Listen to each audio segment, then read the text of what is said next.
دعا ہے کہ اللہ رب العزت ہم سب کی حاضری کو قبول اور منظور فرمائے۔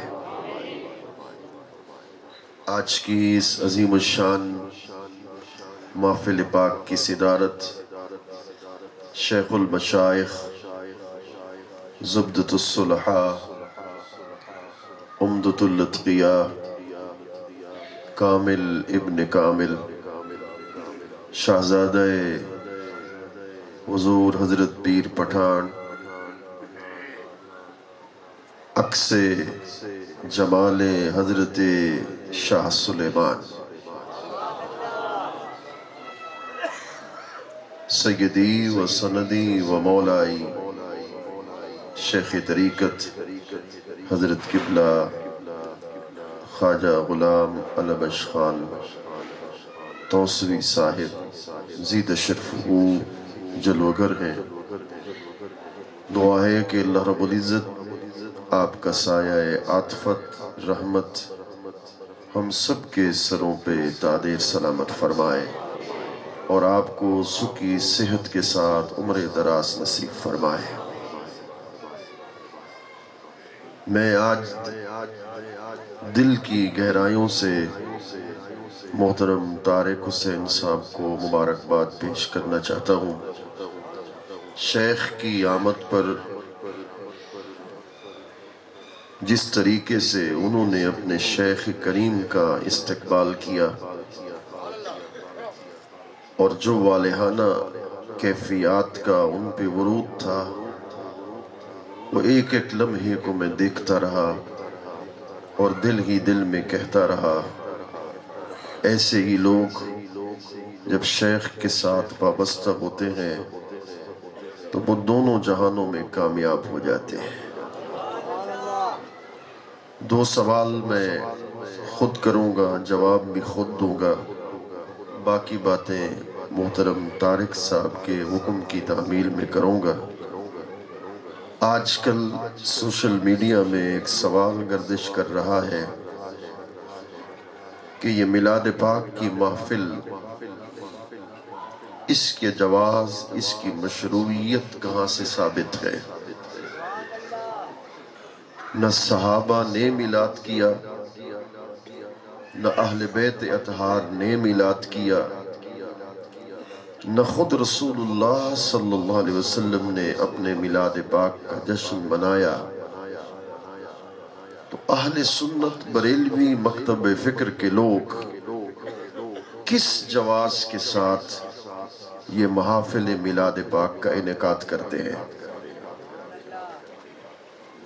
اگر تو اس کا جواب یہ ہے کہ میلاد شریف اس لیے کرتے ہیں کہ سرکار سے ہمیں عشق ہے، محبت ہے، عقیدت ہے، تو کیا حضرت سیدنا صدیق اکبر رضی اللہ عنہ تم سے معاذ اللہ کم عاشق تھے؟ جب انہوں نے میلاد نہیں منایا تو تم کس جواز پر میلاد شریف مناتے ہو؟ یہ ایک بہت بڑا سوال ہے جو ہمیں کیا جاتا ہے۔ اس کے کئی جوابات ہیں مگر ایک حدیث کافی رہے گی۔ اس حدیث پاک کو امام ترمذی نے الجامع الصحیح میں نقل کیا، امام احمد بن حنبل نے اپنی مسند میں نقل کیا، امام حیثمی نے مجمع الزوائد کے اندر نقل کیا۔ فقام النبی صلی اللہ علیہ وسلم علی المنبر، رسول اللہ صلی اللہ علیہ وسلم کے لیے منبر بچھایا گیا، صحابہ کرام کا اجتماع تھا۔ میرے کریم آقا اس روز خاص طور پر خطاب کرنے کے لیے منبر پر بیٹھے نہیں بلکہ سرکار نے منبر پر کھڑے ہو کے خطاب فرمایا اور سوال فرمایا صحابہ سے، من انا، صحابہ بتاؤ میں کون ہوں؟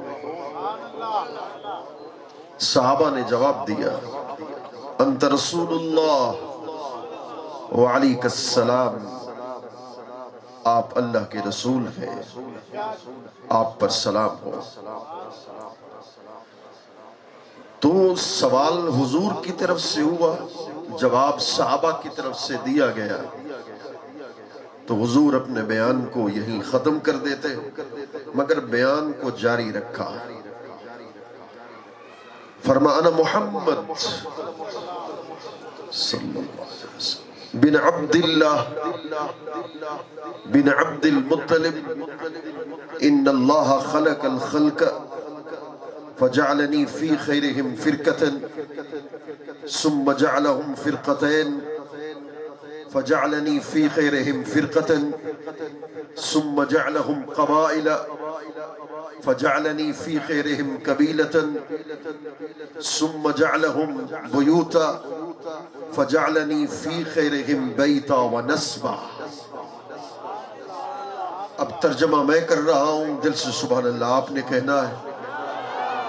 میرے کریم آقا نے ارشاد فرمایا میں محمد ہوں صلی اللہ علیہ وسلم، والد گرامی کا نام حضرت عبداللہ ہے، جد امجد کا نام حضرت عبد المطلب ہے۔ سوال آپ سے کر رہا ہوں، جواب دیں گے تو مجھے خوشی ہو جائے گی۔ حدیث کے اس پہلے جملے میں سرکار نے کیا بیان کیا؟ حضور نے اپنا نسب بیان کیا کہ میرا نام کیا ہے، والد گرامی کا اسم مبارک کیا ہے، اور جد امجد کا نام گرامی کیا ہے۔ حدیث کے پہلے حصے میں میرے کریم آقا صلی اللہ علیہ وسلم نے اپنے نسب پاک کا ذکر کیا، پھر فرمایا اللہ رب العزت نے کائنات کو پیدا کیا، اس کائنات کے دو حصے کیے، یعنی ایک کو عرب کا حصہ بنایا، ایک کو عجم کا حصہ بنایا۔ جو کائنات میں سب سے افضل اعلیٰ حصہ تھا یعنی عرب کا، سرکار فرماتے اللہ نے اس میں مجھے پیدا کیا۔ پھر جو افضل حصہ تھا یعنی عرب کا، اس کے مختلف قبیلے بنا دیے، اور ان قبائل میں سے جو افضل قبیلہ تھا سرکار نے فرمایا اللہ نے اس میں مجھے پیدا کیا۔ پھر اس افضل ترین قبیلے کے مختلف خاندان بنا دیے۔ حضور فرماتے ہیں جو اس قبیلے کے سب سے بڑا اعلیٰ عظیم خاندان تھا اللہ نے اس میں مجھے پیدا کیا۔ حدیث کے آخری حصے کا ترجمہ پیش کر رہا ہوں، جب ختم ہو جائے تو دل سے سبحان اللہ کی آواز آئے۔ میرے کریم آقا صلی اللہ علیہ وسلم نے ارشاد فرمایا، یعنی صحابہ سن لو، میں نسب کے لحاظ سے بھی تم سے اعلیٰ ہوں، اور خاندان کے لحاظ سے بھی کائنات میں سب سے افضل اور اشرف ہوں۔ اب اس حدیث پاک کے اول سے لے کر اختتام تک میرے کریم آقا صلی اللہ علیہ وسلم نے اپنا نسب بیان کیا، سرکار نے اپنے قبیلے کا ذکر کیا، سرکار نے اپنے خاندان کا ذکر کیا، حضور نے اپنے خاندان کی فضیلت کا ذکر کیا، کرامت کا، شرافت کا ذکر کیا۔ میرے کریم آقا صلی اللہ علیہ وسلم نے اپنے کمالات کا ذکر کیا۔ میں آپ سے سوال کرتا ہوں، جو لوگ ہم پر اعتراض کرتے ہیں کہ میلاد پاک کہاں سے ثابت، حدیث صحیح ہے جو آپ کے سامنے پیش کر رہا ہوں، میرے کریم آقا نے اس حدیث پاک میں اپنا نسب، اپنا قبیلہ، اپنا خاندان، اپنے خاندان کے کمال اور فضائل اور شرف کو بیان کر کے منبر پر کھڑے ہو کر قیامت تک ہر عالم کے لیے حجت کو قائم کر دیا کہ قیامت تک کوئی عالم دین منبر پر کھڑے ہو کر یا منبر پر بیٹھ کر میرے نسب کو بیان کرے گا، میرے قبیلے کا ذکر کرے گا، میرے خاندان کا ذکر کرے گا، بالفاظ دیگر میرے میلاد پاک کا ذکر کرے گا، تو وہ سنت محمد مصطفیٰ کریم پر عمل کرے گا صلی اللہ علیہ وسلم۔ اب آپ سے سوال کر رہا ہوں، مجھے پتا ہے تھوڑی سردی ہے مگر جب آپ جواب دیں گے تو عشق کی گرمی پیدا ہو جائے گی انشاءاللہ۔ یہ کہتے ہیں کسی صحابی نے میلاد نہیں منایا۔ میں آپ سے سوال کرتا ہوں، جواب اسی جواب میں مل جائے گا۔ میلاد تو سرکار نے بیان کیا، سنا کس نے؟ بولیے، جواب دیں گے تو آگے چلوں گا۔ میلاد تو سرکار نے بیان کیا نا ممبر پر، تو سنا کس نے؟ حضرت صدیق اکبر نے، حضرت فاروق اعظم نے، حضرت عثمان غنی نے، مولا کائنات حضرت علی المرتضیٰ نے، حضرت عبداللہ بن عباس نے، حضرت عبداللہ بن عمر نے۔ تو سنا تو صحابہ نے۔ جملہ میں پڑھ رہا ہوں، اس ایک حدیث سے ثابت ہوا میلاد پاک بیان کرنا یہ سنت مصطفیٰ کریم ہے، اور میلاد پاک سننا یہ سنت صحابہ ہے۔ ہم اہل و سنت میں سے ہیں۔ سنی کہتے کس کو ہے؟ جو سنت پہ عمل کرے۔ سنی اس لیے ہم کہلواتے ہیں کہ میلاد پاک بیان کر کے سنت مصطفیٰ کریم پر عمل کرتے ہیں، اور میلاد پاک سن کر سنت صحابہ کرام پر عمل کر دینے والے ہیں۔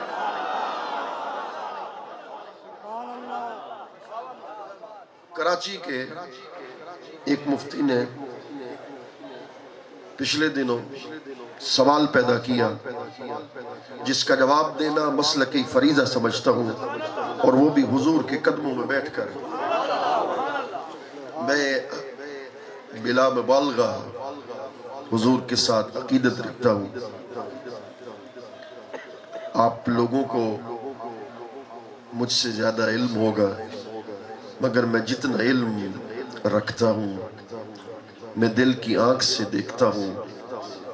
رب کعبہ کی قسم، مجھے ان کی شکل میں حضرت پیر پٹھان یاد آتے ہیں۔ میرے بابا ایک شعر پڑھتے تھے، وہ میں آپ کو سنا دیتا ہوں۔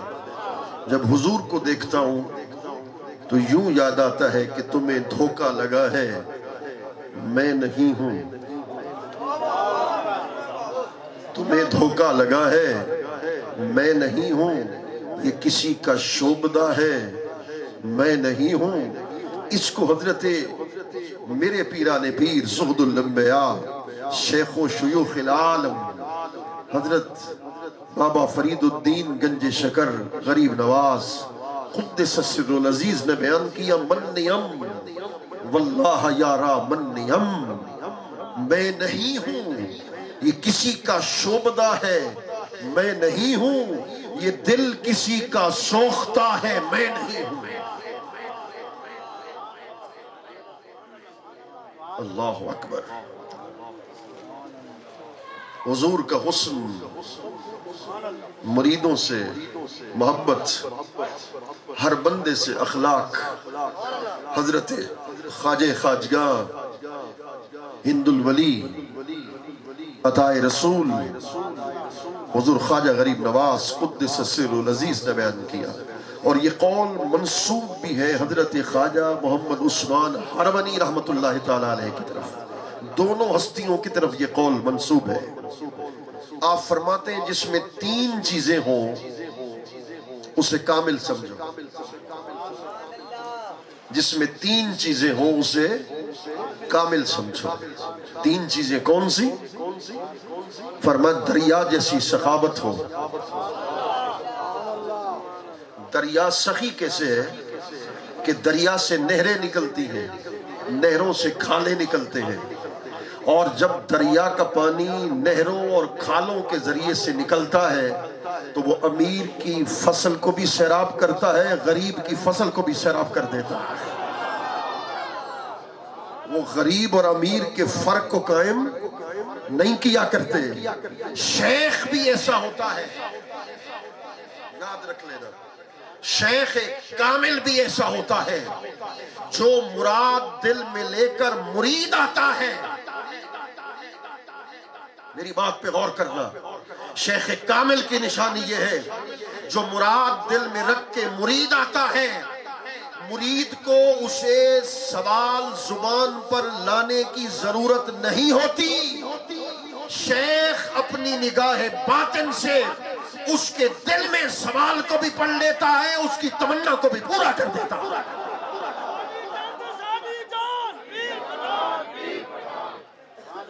یہ صرف میں نے دعویٰ نہیں کیا، طبقات کبریٰ میں امام شارانی نے کہا، وہ فرماتے لا یکمل الرجل عندنا حتی یعلم حرکات مریدہ، فرماتے ہیں کہ شیخ جو ہوتا ہے اس کی تعریف یہ ہے، فرمایا کہ شیخ اپنے مرید کی حرکات، اس کی سکنات، توجہ ہے بلا، شیخ اپنے مرید کی حرکات، اس کی سکنات، فرماتے ہیں اس کی پیدائش سے لے کر قبر کی موری تک، قبر کے اندر جانے تک، مرید کے ہر معاملے کو شیخ کامل اپنی نگاہ ولایت کے سامنے دیکھ رہا ہوتا ہے۔ یہی وجہ ہے کہ حضرت شیخ نجم الدین کبریٰ رحمت اللہ تعالی علیہ اپنے ملک میں بیٹھے ہیں، ان کا مرید امام رازی دوسرے ملک میں بیٹھا ہے۔ امام رازی شریعت کا عالم، جب آپ نے تفسیر کبیر لکھی تو اس وقت 7 اونٹوں نے اٹھایا، لوگوں نے کہا حضور اس سے پڑھے گا کون؟ امام رازی نے اس کا خلاصہ لکھا، اور امام رازی نے اس تفسیر کو 30 جلدوں میں مکمل کیا۔ امام رازی ایک طرف علم تفسیر کا بادشاہ ہے، دوسری طرف علم طب کا بادشاہ ہے، کہ دل کے مریضوں کو وہ چٹائی پر لٹا کر اس دور میں دل کی سرجری کیا کرتے تھے۔ یہ سارا علم کا فیض اسے کہاں سے ملا؟ حضرت شیخ نجم الدین کبریٰ رحمت اللہ تعالی علیہ سے ملا۔ اور یاد رکھ لینا، شیطان 2 جگہ پہ حملہ کرتا ہے، ایک جوانی میں اور ایک موت کے وقت۔ موت کے وقت اس نے حملہ کیا، اور حملہ کر کے امام رازی سے کہا خدا ہے؟ آپ نے فرمایا خدا ہے۔ اس نے کہا دلیل پیش کرو، آپ نے دلیل دی، اس نے رد کیا، دوسری دلیل دی، رد کیا، تیسری دلیل کی، رد کیا۔ آپ دلائل دیتے جاتے ہیں، وہ ہر دلیل کو رد کرتا چلا جاتا ہے۔ شیطان ابلیس انسان کی شکل میں سامنے ہے، اور حضرت شیخ نجم الدین کبریٰ اپنے ملک میں بیٹھے ہیں۔ ایک جملہ بول رہا ہوں میں، دل سے چاہتا ہوں، دل سے سبحان اللہ کہو۔ شیخ بیٹھا توسا شریف میں ہو، مرید کائنات کے جس حصے میں بیٹھا ہو، شیخ اپنی نگاہ ولایت کے سامنے اس کو دیکھ رہا ہوتا ہے۔ حضرت شیخ نجم الدین کبریٰ رحمت اللہ تعالی نے دیکھا کہ میرا مرید ہو، اس کا خاتمہ ایمان پر نہ ہو، یہ کیسے ممکن ہو سکتا ہے؟ ہواؤں کو پیغام پہنچایا، جاؤ میرا پیغام میرے مرید کو دو، امام رازی کو، جو علم کا سمندر ہے، علم کا بادشاہ ہے۔ فرما جاؤ اس کو میرا پیغام دے دو کہ تمہارے سامنے ابلیس کھڑا ہے، اس کو کہہ دو میں خدا کو بغیر دلیل کے مانتا ہوں۔ جب آپ نے فرمایا میں خدا کو بغیر دلیل کے مانتا ہوں، اس کی دھار نکلی، اس نے کہا میں یقین تھا میں تمہیں گمراہیت کے دانے پر لے جاتا، مگر میں کیا کروں، تو عالم بڑا تھا مگر میرے آگے کچھ نہیں تھا، ہو سکتا ہے میں تمہیں گمراہ کر دیتا، مگر تیرے سر پر ایک ولی کامل کا ہاتھ تھا کہ جس نے تجھے میرے چنگل سے بچایا ہے۔ پتہ یہ چلا شیخ اگر کامل ہو،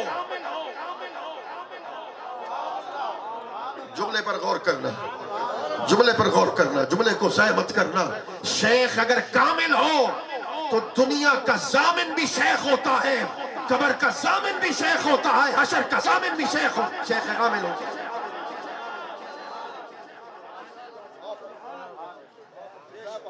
اللہ اکبر،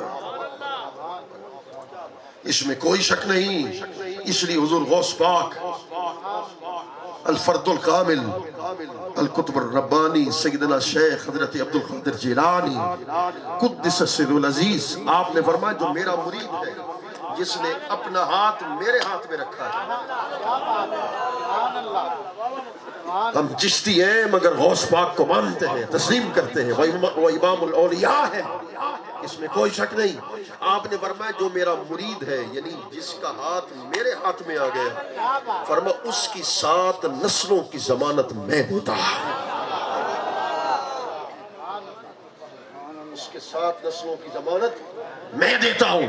اور اس کو بیان کیا شیخ محقق حضرت شاہ عبد الحق محدث دہلوی نے، آپ نے لکھا قالو زمین الشیخ عبد القادر جیلانی مریدی ہلا یوم القیامہ، فرمایا کہ حضرت شیخ عبد القادر جیلانی قطب ربانی غوث اعظم قیامت تک اپنے ہر مرید کے ضامن بن گئے ہیں کہ میرا کوئی مرید دنیا سے اس وقت تک نہیں جا سکتا جب تک اس کی توبہ کو خدا اپنی بارگاہ میں قبول و منظور نہ کر لے۔ شیخ مرید کا ضامن ہوتا ہے، اور میرا پیران پیر خواجہ خواجگاہ ہند الولی عطائے رسول نائب الرسول فی الہند معین الملت والدین حضور حضرت خواجہ غریب نواز قدس السر العزیز، آپ نے اس وقت مکہ المکرمہ کی چابی جس شخص کے پاس تھی اس کو فرمایا میں اندر جا سکتا ہوں، بیت اللہ کے اندر جا سکتا ہوں؟ اس نے کہا حضور آپ جا سکتے ہیں۔ میرے خواجہ غریب نواز بیت اللہ کے اندر تشریف لے گئے، آپ نے ایک ٹانگ پر کھڑے ہو کے 15 پارے مکمل کیے، دوسری ٹانگ پر کھڑے ہو کے 15 پارے مکمل کیے، لجپال ہیں، اور بیت اللہ کی چاروں طرفوں سے آواز آئی میرے بندے مانگ کیا مانگتا ہے؟ یہ جو لجپال ہوتے ہیں نا، جن کے قدموں پہ ہم ہاتھ رکھتے ہیں، جن کی نسبتیں قائم کرتے ہیں، اور جو اپنے لجپالی کے سائے رحمت میں ہمیں رکھتے ہیں، یاد رکھ لینا چاروں طرف سے آواز آئی میرے بندے کیا مانگتا ہے؟ میرے خواجہ غریب نواز اپنی شان کی بلندی مانگ سکتے تھے، روحانی بلندی، روحانی پرواز مانگ سکتے تھے، مگر چاروں طرف سے جب آواز آئی میرے خواجہ پیا نے اللہ کریم کی بارگاہ میں عرض میرے مالک میرے مریدوں کو بخش، ان کے مریدوں کو بخش، ان کے مریدوں کو بخش، ان کے مریدوں کو بخش۔ حاتف غیبی سے آواز آئی میرے بندے قیامت تک جو تیرے سلسلے سے یعنی سلسلہ عالیہ چشتیہ سے جڑتا جائے گا، تیرے صدقے اس کے لیے رحمت اور بخشش کے دروازے کھولتا جاؤ۔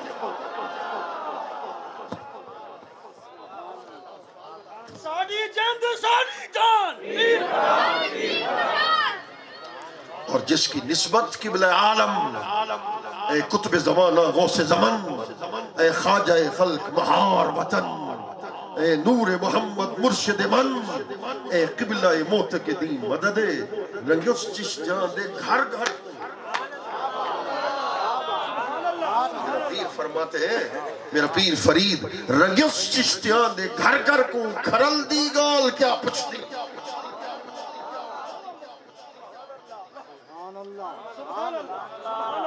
خدا کی عزت کی قسم، چاروں طرف نگاہ اٹھا،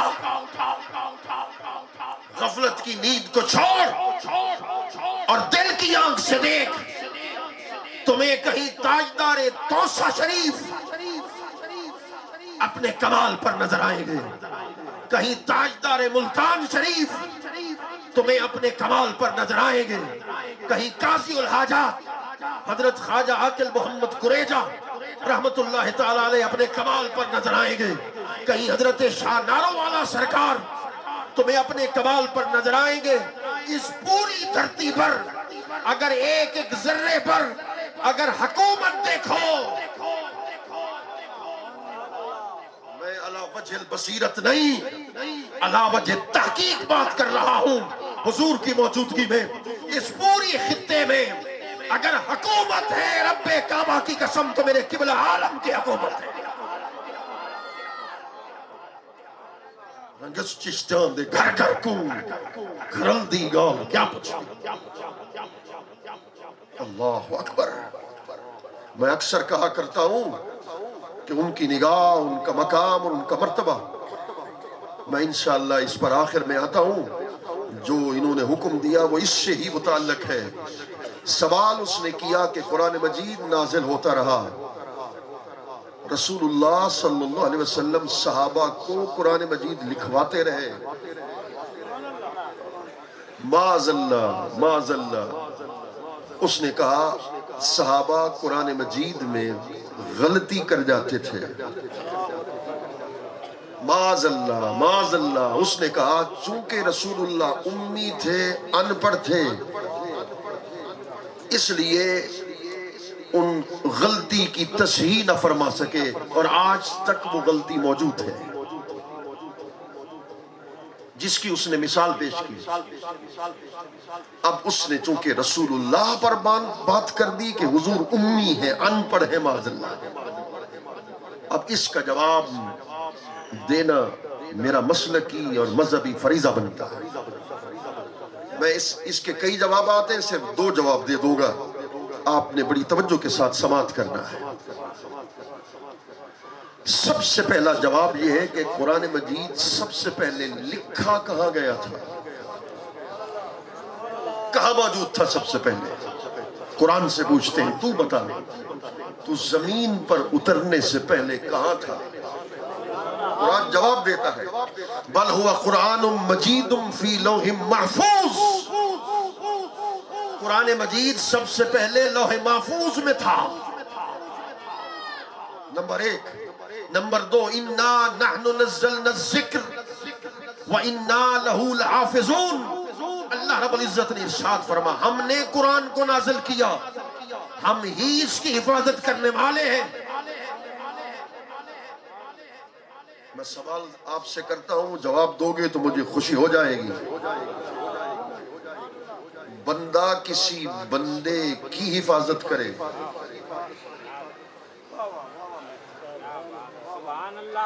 ادھر منسٹر آ جائے طارق صاحب کے گھر میں، 100 اس کے باڈی گارڈ ہو، دنیا دار ہے، خدا کی عزت کی قسم، لاکھ منسٹر حضور کے قدموں کی دھول پہ قربان ہے۔ فقیر کو ان چیزوں کی ضرورت نہیں ہوتی، وہ 100 باڈی گارڈز اپنے ساتھ رکھے، چاروں طرف سے ان کے گھر کو گھیر لیں، کوئی بندہ اندر آ سکتا ہے؟ بولیے، ڈریے مت۔ کیوں؟ اس لیے کہ باڈی گارڈ باہر کھڑے ہیں۔ اب میں جملہ بول رہا ہوں، جملہ بڑا خوبصورت ہے، اگر بندے کی بندہ حفاظت کرے، توجہ ہے، اگر بندے کی بندہ حفاظت کرے تو چڑی پر نہیں مار سکتی، اس کو نقصان کوئی نہیں دے سکتا۔ جس قرآن کا محافظ ہی خود خدا ہو،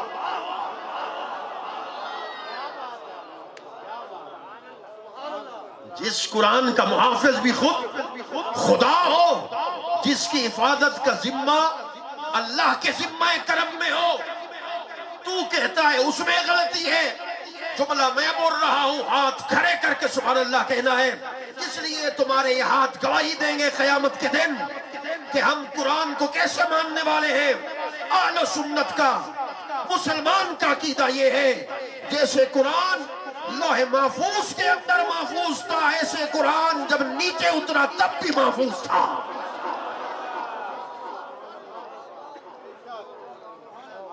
اس لیے کہ قرآن کا محافظ رب کائنات ہے۔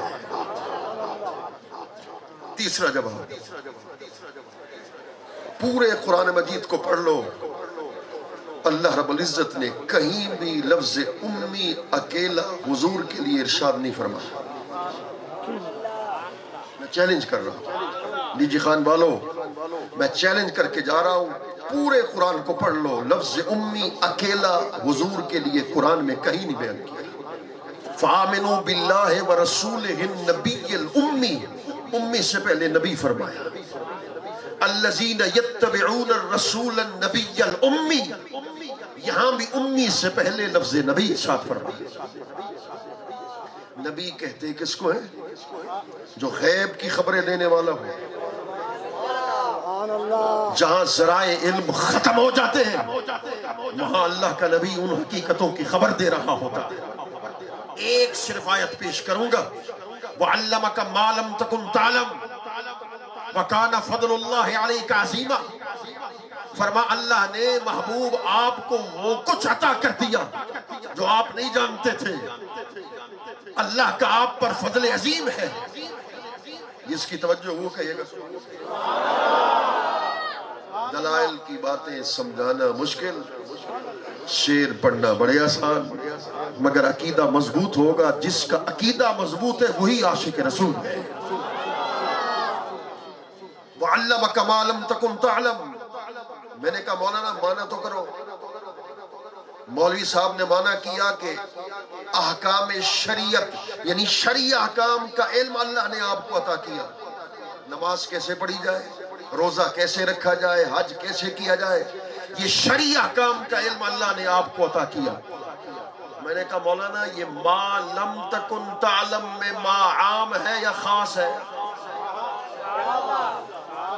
عام ہے یا خاص ہے؟ کہنے لگا عام ہے۔ میں نے کہا مولانا خیانت نہ کر، اگر ما عام ہے تو ما عام والا ترجمہ کر، ما عام ہے ترجمہ خاص والا کر رہا ہے۔ مجھ سے کہنے لگا تو ترجمہ کر۔ میں نے کہا جو کتاب تو کہ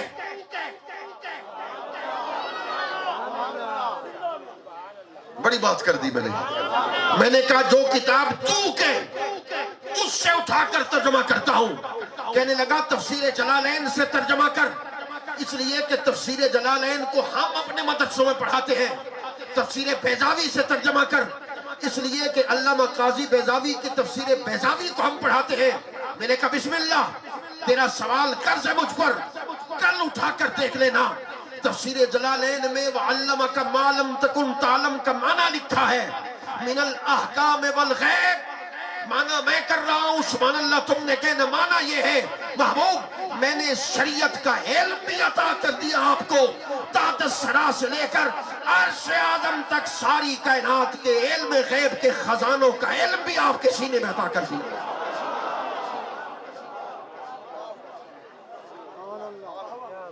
چوتھی دلیل، پوری کائنات کا علم قرآن میں ہے۔ پوری کائنات کا علم کس کے اندر ہے؟ بولیے قرآن کے اندر ہے۔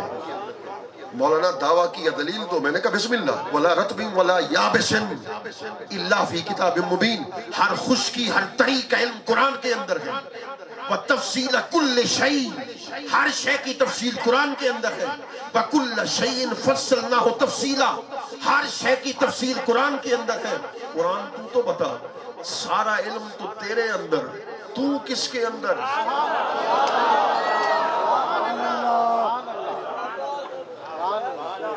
قرآن تو بتا، سارا علم تیرے اندر، تو کس کے اندر؟ قرآن جواب دیتا ہے وَنَزَّلْنَا عَلَيْكَ الْكِتَابَ تِبْيَانًا لِكُلِّ شَيْءٍ، جو کچھ میرے اندر ہے سارے کا سارا مصطفیٰ کریم کے سینہ پاک کے اندر ہے۔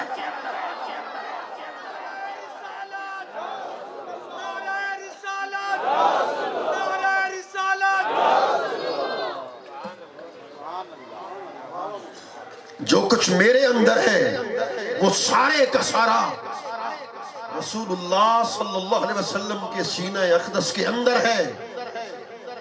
یاد رکھ لینا، سینہ مبارک سے فیض ملا۔ میرے کریم آقا نے فرمایا جو میرے سینے کے اندر ہے وہ سارے کا سارا صدیق اکبر کے سینے کے اندر ہے۔ میرے کریم آقا نے ارشاد فرمایا مدینۃ العلم وعلی بابها، من اراد العلم فلیات الباب۔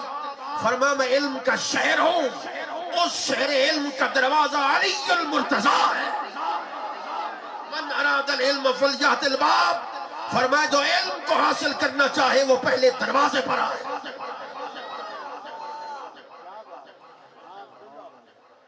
تو اس کا کیا مطلب؟ نبی کہتے اس کو ہے کہ جس کو اللہ ساری کائنات کا علم عطا کر دے۔